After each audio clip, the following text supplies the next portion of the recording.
When President Trump posts that President Zelensky is a dictator without elections, what are you thinking? I think President Trump is very upset at President Zelensky, and in some cases, and rightfully so. Look, number one, Joe Biden had frustrations with Zelensky. People shouldn't forget it. There are newspaper articles out there about how he cursed at him in a phone call because Zelensky, instead of saying thank you for all your help, is immediately out there messaging what we're not doing or what he's not getting.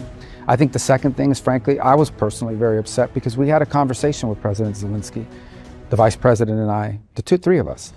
And we discussed this issue about the mineral rights. And we explained to them, look, we want to be in a joint venture with you, not because we're trying to steal from your country, but because we think that's actually a security guarantee. If we're your partner in an important economic endeavor, we get to get paid back some of the money the taxpayers have given, close to $200 billion.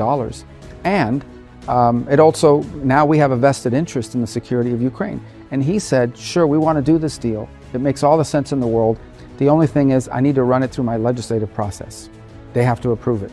I read 2 days later that Zelensky's out there saying, I rejected the deal. I told him no way that we're not doing that. Well, that's not what happened in that meeting. So you start to get upset by somebody. We're trying to help these guys.